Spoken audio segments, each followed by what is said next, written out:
Assalamualaikum Waalaikumsalam. Bagaimana hukum mengambil uang bank?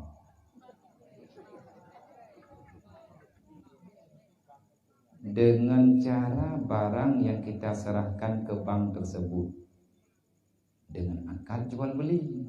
Ketika sudah lunas, barang tersebut dijual untuk kita lagi. Nyan nama dengan mana? Tanya tak jawab bank tak pegah. Lu nak tanya kompat tinali, lu nak tanya kompat nal bente. Nyo, kubulo kurung ron, ngan harga sekian. Ibadah awak bank ini pan. Kau kubulo ay lah, ijo bank. Tinggal wate kabis, hai kubulo. Nyen puduk borok, belangnya lang jaminan bank. Kita nyo tak bayar betul-betul, tak puduk borok apa bank. Nyompat tanah lung kabis bank telung herto sudah. Itipan, kira-kira nayung herto kita. Maya hana tabayu, tanahnya hijau gaji. Maya tabayu, mesti tanahnya hijau batahar. Tapi angkat jual beli.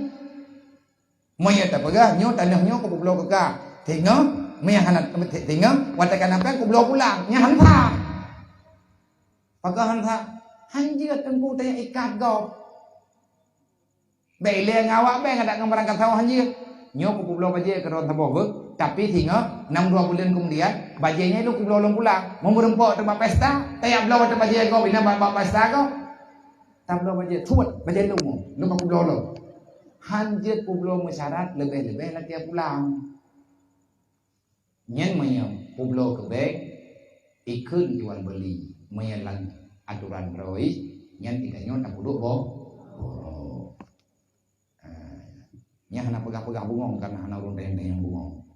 Innallaha wa malaikatahu yusalluna